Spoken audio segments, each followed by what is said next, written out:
जय हिंद दोस्तों, त्यागी trading tips में आपका स्वागत है। दोस्तों, इस वीडियो के अंदर बात होने वाली है 3 से 4 शेयर के बारे में। यहाँ पर बात होने वाली है। कुछ कंपनियों के क्वार्टरली रिजल्ट आ चुके हैं, एक्शन कल देखने को मिल सकता है। यहाँ पर अगर बात करें डिवीज लेबोरेटरीज की, स्टार्ट करते हैं यहाँ से। 5,899 रुपये का शेयर है। इस शेयर की अगर बात करते हैं तो Q2 के रिजल्ट आ चुके हैं, लेकिन परफॉर्मेंस अगर प्रीवियस देखने की कोशिश करते हैं तो ज़बरदस्त इसके अंदर गिरावट हुई थी और लगभग 50% शेयर नीचे गिर जाता है और उसके बाद अच्छी खासी तेज़ी बनती है। तो एक्चुअली में अगर आप पैसा कमाना चाहते हैं तो स्टॉक मार्केट के अंदर ऐसी ही बढ़िया कंपनियों के अंदर आपको अपॉर्चुनिटी ढूंढनी चाहिए, जहां पर अच्छी कंपनियां गिर गई हैं, गिरने के बाद आपका पैसा बन सके। ठीक है, तो ये थोड़े दिनों पहले गिरा हुआ था। ठीक है, अभी ऐसा नहीं कि कल ही इसके अंदर आप घुस जाएंगे, थोड़ी बहुत तेज़ी बनेगी, हो सकता है फिर गिरावट देखने को मिल जाए। क्योंकि अभी 6 महीने से देखेंगे इस शेयर के अंदर तेजी है और 1 महीने के अंदर भी कोई खास इसके अंदर गिरावट नहीं है। तो देख लीजिए मजबूत कितना शेयर है। ये शेयर है कितना मजबूत कि 5 दिन के अंदर भी गिरा नहीं है। ठीक है, तो मजबूती किसी भी शेयर के अंदर हो तो समझ आपको आ जानी चाहिए। ठीक है, लेकिन ऐसा हो सकता है कि Q2 के रिजल्ट्स अच्छे आए हैं। ठीक है, क्योंकि ऑलरेडी तेजी तो बनी हुई है इसके अंदर। ठीक है, अब रिजल्ट्स में आप खरीदारी करना शुरू करें, बड़ा प्लेयर माल बेच के निकल जाए, गिरावट हो जाए। ठीक है, लेकिन लॉन्ग टर्म के अकॉर्डिंग देखें तो अभी कोई खास तेजी इसके अंदर नहीं बनी है, और भी तेजी बन सकती है। मार्केट कैप इस कंपनी का 1.5 लाख करोड़ का मार्केट कैप है। कंपनी के अंदर जान तो काफ़ी है इसके अंदर। अगर हम देखने की कोशिश करते हैं 5 साल के अंदर तो देखिए 247% के रिटर्न है। मैक्सिमम चार्ट पैटर्न देखें तो 65 गुना पैसा इसने 654 गुना पैसा कर दिया लोगों का। 65,000% के रिटर्न बना के दिए। तो कुछ कंपनियां ऐसी होती हैं, अगर वो 20 साल पहले, 10 साल पहले या फिर इस समय, कुछ कंपनियां जो आने वाले टाइम में आपका 10 गुना, 20 गुना, 30 गुना करने वाली हैं, वो अगर इसी समय आप पकड़ेंगे और समय देंगे तो इसी तरीके से पैसा बन सकता है। ठीक है, चलिए देख लेते हैं इस कंपनी के फंडामेंटल्स। दोस्तों, सबसे पहले हम यहाँ पर क्वार्टरली देख लेते हैं। 1,900 करोड़ का इस कंपनी का रेवेन्यू, उसके बाद 1,800 करोड़, 2,300 करोड़, उसके बाद देखेंगे 2,118 करोड़ का, अभी देखेंगे 2,338 करोड़ का। तो रिजल्ट्स में तो कोई कमी नज़र नहीं यहाँ पर नहीं आ रही है। और प्रॉफिट की भी अगर हम यहाँ पर बात करते हैं तो देखिए कंपनी के अंदर थोड़ा सा अदर इनकम से थोड़ा सा ज़्यादा प्रॉफिट देखने को मिला है यहाँ पर, 20 करोड़ का। लेकिन एक्चुअली में अगर यहाँ पर देखा जाए तो प्रॉफिट काफ़ी अच्छा है। कितना? 510 करोड़ का। कितना? 510 करोड़ का। उससे पहले 430 करोड़ का था, उससे पहले 538 करोड़ का, उससे पहले देखेंगे 358 करोड़ का, और एक साल पहले 348 करोड़ का। प्रॉफिट के अंदर कोई कमी नहीं है, बढ़िया ही यहाँ पर नज़र आ रहा है। डेट फ्री कंपनी है, चाहो तो इस शेयर पर फोकस कर सकते हो। गिरावटें मिलती रहती हैं स्टॉक मार्केट के अंदर। अब ऐसा नहीं कि यहाँ से भाग नहीं सकता है, भाग भी सकता है यहाँ से भी। चलिए इस शेयर पे आप चाहो तो फोकस कर सकते हो। दोस्तों, अगला शेयर है स्टेट बैंक ऑफ इंडिया। इस कंपनी के रिजल्ट्स तो ज़्यादातर केस में अच्छे ही आते हैं, और कमाल की बात यह है कि कई बार मैं शेयर आपको बता चुका हूं और ये इतने नीचे के लेवल से कवर किया जा रहा है। यहाँ पर आप देखेंगे इस वाले लेवल पर देखिए कितने का शेयर होता था यहाँ पर, 187 रुपये का। तो 200 रुपये पे किसी ने अगर खरीद के रखा हुआ है, उसे उसके ऊपर भी अगर 300 रुपये या 200 रुपये पे खरीद के रखा हुआ है, तो 200 रुपये के अकॉर्डिंग अगर देखें 52 वीक हाई 900 रुपये इसने मार दिया। तो कोरोना वायरस में 200 था। ठीक है, तो ऐसा आपको दिमाग में आ जाना चाहिए कि एसबीआई तो ख़त्म नहीं होगा, एसबीआई तो ख़त्म नहीं होगा। तो कोरोना वायरस के टाइम पर भी बहुत सारे लोग ये जानते थे, जिनको लगता था कि हाँ सही भाव मिल रहा है, उन्होंने खरीद के होल्ड किया। तो अभी देखिए 2020 से लेकर अभी तक 2024, 5 साल भी पूरे नहीं हुए हैं। 10 साल के बाद यानी 2020 में अगर कोई एलआईसी के अंदर या फिर एफडी करता तो 2030 में जाके 10 साल के बाद उसका पैसा डबल होता। और यहाँ पर देखिए कितना परसेंट आपका बन गया है। ठीक है, ये कब बनता है? ये तब बनता है जब आप किसी शेयर को खरीद के कुछ समय देते हैं, टाइम देते हैं, उसकी परफॉर्मेंस को आप चेक कर रहे हैं। अभी क्वार्टरली रिजल्ट्स बड़े शानदार इस कंपनी का है। चलिए देख लेते हैं रिजल्ट्स कैसे आए हैं। कल हो सकता है यहाँ पर ये शेयर तीर हो जाए, थोड़ी सी तेजी दिखा दे। तो दोस्तों, जब भी ये शेयर नीचे की साइड में गिरेगा मतलब कि आपके लिए अपॉर्चुनिटी बन जाती है और आप टुकड़ों टुकड़ों में खरीदने वाले हैं, तो जिंदगी भर पैसा कमाते रहिए। एसबीआई कहीं नहीं जाने वाला है, बढ़िया शेयर है, अच्छी परफॉर्मेंस अभी दिखा रहा है। रेवेन्यू देखिए 1,07,000 करोड़ का था सितंबर क्वार्टर में, उसके बाद 1,12 करोड़ का हो गया, उसके बाद 1,17,000 करोड़ का, उसके बाद 1,18,000 करोड़ का, उसके बाद 1,21,000 करोड़ का। अच्छी परफॉर्मेंस दिखाई दे रही है। चलिए नेट प्रॉफिट देखिए 20,000 करोड़ का। कितना? 20,000 करोड़, उससे पहले 20,000 करोड़ का। ठीक है, तो अगर हम यहाँ पर देखते हैं तो 20,550 65 करोड़ का इस कंपनी का यहाँ पर नेट प्रॉफिट इस समय देखने को मिल रहा है सितंबर क्वार्टर के अंदर। ठीक है, उससे पहले 22,200 करोड़ का था, उससे पहले 11,000 करोड़ का, और एक साल पहले देखेंगे 16,648 करोड़ का। ठीक है, तो क्वार्टरली भी ईयर ऑन ईयर बेसिस पे भी अच्छी ही परफॉर्मेंस यहाँ पर देखने को मिल रही है।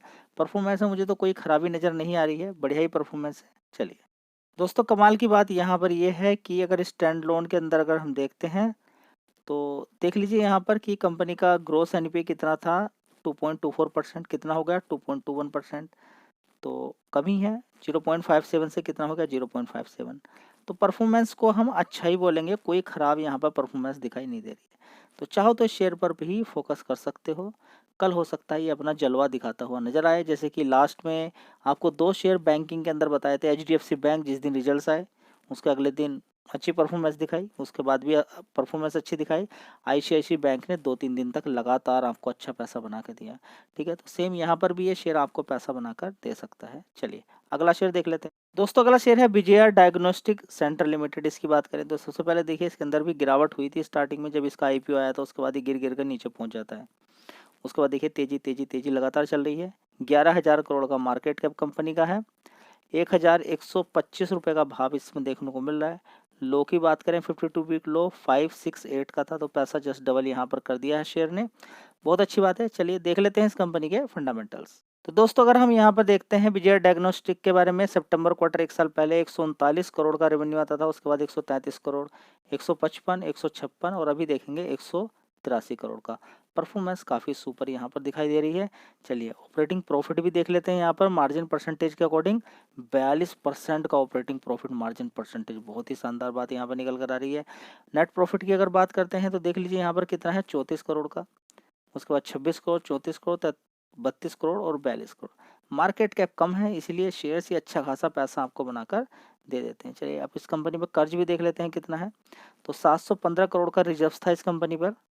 ठीक है, कर्ज देखेंगे 292 करोड़ का। तो चाहो तो शेयर पर फोकस कर सकते हो। दोस्तों अगली कंपनी है लेटेंट व्यू एनालिटिक्स लिमिटेड। इस कंपनी की अगर बात करते हैं 487 रुपये का भाव देखने को मिल रहा है।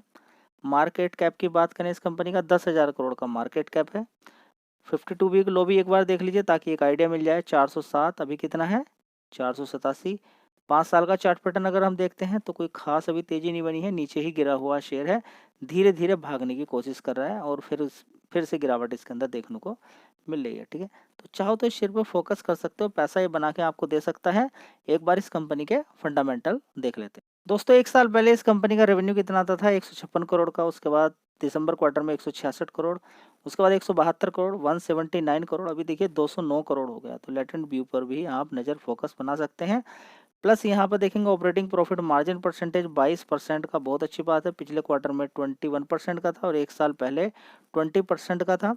अभी प्रॉफिट की बात करते हैं 34 करोड़ का, उसके बाद 47 करोड़, 45 करोड़, 39 करोड़, अभी 41 करोड़ का यहाँ पर कंपनी का नेट प्रॉफिट देखने को मिल रहा है। ठीक है, तो चाहो तो शेयर पे फोकस कर सकते हैं। देखिए प्रॉफिट का कम होने का कारण ये भी है कि कंपनी का टैक्स थोड़ा सा बढ़ गया है, नहीं तो 58 करोड़ का प्रॉफिट यहाँ पर देखने को मिल रहा है, जो कि एक अच्छा ही है। तो प्रॉफिट बिफोर टैक्स 58 करोड़ का है, टैक्स के बाद ही घटा है, तो इस पर इतना ज़्यादा आपको टेंशन नहीं लेनी है। तो ओवरऑल मिला के देखेंगे लेटेंट व्यू की अगर बात करते हैं तो रिजर्व्स भी देख लीजिए यहाँ पर कितना है कंपनी का। देखिए यहाँ पर रिजर्व्स देखिए कितना शानदार है, 1,383 करोड़ का, कितना 1,383 करोड़ का। अब यहाँ पर प्रॉफिट भी देख लीजिए एक बार, इस बोरोइंग भी देख लीजिए, कर्ज कितना है 29 करोड़ का। तो कंपनी तो मुझे काफ़ी अट्रैक्टिव लग रही है, आप चाहो तो इस शेयर पर ध्यान लगा सकते हो। देखिए फोकस आपको करना पड़ेगा, ऐसे ही नहीं शेयर का नाम सुन लिया बस एकदम जंप मार दिया कूद गए पैसा बन गया, ऐसा नहीं होता है। चलिए दोस्तों अगला शेयर है HFCL। इस कंपनी के भी Q2 के रिजल्ट्स काफ़ी पहले आ चुके हैं, रिजल्ट्स उतने मज़ेदार नहीं थे, गिरावट भी हुई, गिरावट के बाद फिर तेज़ी बन गई। उसके पीछे का कारण यही है कि कंपनी के बिजनेस के अंदर जान है। कंपनी देखिए अगर बात करें तो डिफेंस सेक्टर के अंदर भी कंपनी काम करती है, साथ ही डिफेंस सेक्टर में और अच्छी ग्रोथ कर सकती है। टेलीकॉम सेक्टर के अंदर कंपनी काम करती है, जिसकी डिमांड आने वाले टाइम में और बढ़ने वाली है घटने की वजह। ठीक है, तो कंपनी बढ़िया है, ऑर्डर्स वगैरह मिलते रहते हैं कंपनी को, और साथ ही यूरोपियन कंट्री के अंदर अच्छा खासा कंपनी का काम चल रहा है, जब से कि एंटी डंपिंग ड्यूटी लगाई है चाइना पर। तो नीचे की तरफ शेयर होता था ये 100, 102, 203, 500, 105 रुपये के पास, 106 रुपये के आसपास, ठीक है। उसके बाद क्या था कि कंपनी के अंदर जैसे ही खबर आती है एंटी डंपिंग ड्यूटी लगी है चाइना पे। एंटी डंपिंग ड्यूटी क्या होती है कि कोई भी कंपनी जब किसी दूसरे देश के अंदर काम करती है और लगता है कि कोई कंपनी अगर किसी दूसरे, जैसे कि चाइना की कंपनी किसी भी यूरोपियन कंट्री के अंदर काम करती है, उनको लगता है कि चाइना की कंपनी सस्ते मोबाइल बेच रही है और उस देश की भी कंपनी कोई मोबाइल बेच रही है, तो उनको लगता है कि चाइना की कंपनी इतना सस्ता माल बेच रही है इस वाले देश के अंदर कि इस वाले देश की जो जितनी भी कंपनियां हैं उनको नुकसान हो सकता है। तो यहाँ पर एक एंटी डंपिंग ड्यूटी लगा देगा ये वाला देश, कहेगा भाई चाइना का सामान बेच तो सकते हो आप, लेकिन आपको टैक्स बड़ा देना पड़ेगा। तो जब टैक्स देगा तो वो अपना सारी चीज़ें जोड़ेगा, मतलब कि 100 रुपये का मोबाइल अगर बेचने वाला था, एंटी डंपिंग 100% कर दी तो अब 200 का बेचेगा, तो ये वाली कंपनियां बेच देंगी 100, 150 रुपये में। तो इसका नहीं खरीदेगा, इसका खरीदेगा। तो दोस्तों फिर चाइना वाली कंपनी यही कहेंगी कि चलिए वहाँ पर इस तरह का बिजनेस करना बेकार है, उस देश के अंदर अंदर हम बिजनेस नहीं करते हैं। तो एंटी डंपिंग ड्यूटी लगा दी जाती है ताकि एक दूसरी कंपनियों को भी चलने का आगे मौका मिल सके, ठीक है। तो ये कुछ शेयर्स थे, इन पर आप ध्यान लगा सकते हैं, ठीक है। रिकमेंडेशन किसी भी शेयर की नहीं है, तो यहाँ पर सिर्फ आपको मैं ज्ञान देता हूँ ताकि आपका ज्ञान बढ़े और आप किसी से पूछे ना और अपने से एक्शन लेने में कामयाब हो जाए। जय हिंद, वंदे मातरम।